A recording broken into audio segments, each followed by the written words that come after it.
नमस्कार।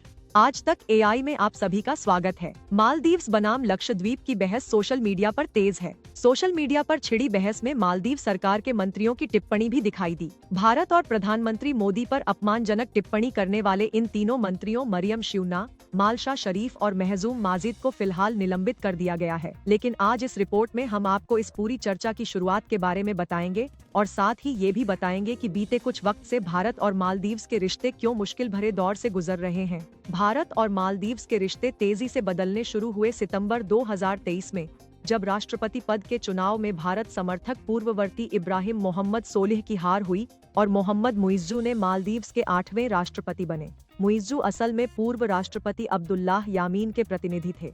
यामीन भ्रष्टाचार के आरोपों में जेल में बंद हैं और इस वजह से वो चुनाव नहीं लड़ सके। यामीन 2013 से 2018 तक मालदीव के राष्ट्रपति रह चुके हैं। उनकी सरकार में ही मालदीव्स चीन के करीब चला गया था और चीन के belt and road initiative project से जुड़ गया था।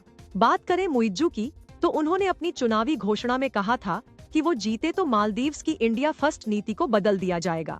सत्ता में आते ही उन्होंने इस पर तेजी से काम किया। उनसे पहले के राष्ट्रपति अपने पहले आधिकारिक दौरे पर भारत आते रहे हैं, लेकिन मुइज्जू ने पहले आधिकारिक दौरे के लिए तुर्की को चुना। वो दूसरे आधिकारिक दौरे पर चीन गए। मोहम्मद मुइज्जू जब से मालदीव के नए राष्ट्रपति चुने गए हैं, तब से भारत के साथ इस द्वीपीय देश के रिश्तों में तनाव आया है। मुइज्जू कई मौकों पर भारत विरोधी बयान दे चुके हैं। वो चीन समर्थक माने जाते हैं। उनका स्टैंड रहा है कि भारत को अपने सैनिकों को मालदीव से वापस बुला लेना चाहिए। शपथ ग्रहण के तुरंत बाद उन्होंने फिर इस बात को दोहराया था। मालदीव्स रणनीतिक रूप से भारत और चीन दोनों के लिए काफी महत्वपूर्ण है। यहाँ 2013 से ही लामू और अद्दू द्वीप पर भारतीय सैनिक तैनात हैं।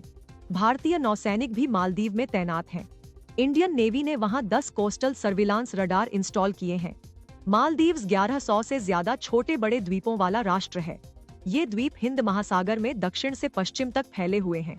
चीन पहले ही 16 द्वीपों को लीज पर ले चुका है।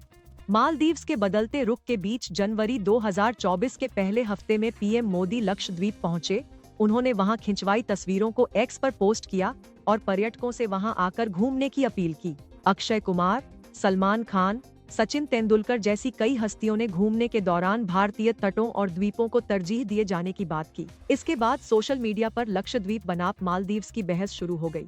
ऐसा इसलिए क्योंकि मालदीव्स की ही तरह लक्षद्वीप में भी सफेद रेत बीचेस हैं। बीते कुछ सालों में औसतन 2 लाख भारतीय हर साल मालदीव्स छुट्टियां बिताने गए हैं, जो पूरी दुनिया से वहां पहुंचे पर्यटकों में सबसे ज्यादा हैं। मालदीव्स को लेकर भारतीय यूजर्स ने एक्स पर कई प्रतिक्रियाएं दी और लक्षद्वीप को इससे बेहतर बताया। पीएम मोदी की लक्षद्वीप यात्रा के बाद मालदीव्स की युवा अधिकारिता उप मंत्री मरियम श्यूना ने उन्हें लेकर अपमानजनक टिप्पणी की।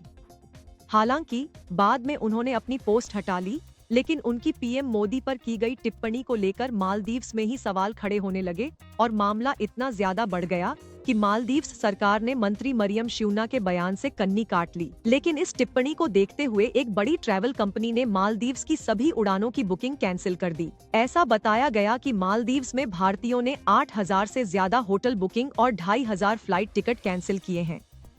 ट्रैवल इंडस्ट्री पर पड़ी इसी मार को देखते हुए मालदीव की सरकार ने मंत्री मरियम श्यूना और उनके बयान का समर्थन करने वाले मालशा शरीफ और महजूम माजिद को भी सस्पेंड कर दिया। अब मालदीव्स और भारत का रिश्ता किस रास्ते पर आगे बढ़ता है, इस पर पूरे दक्षिण एशिया की नजरें हैं। आपको ये पेशकश कैसी लगी, हमें कमेंट सेक्शन में जरूर बताएं।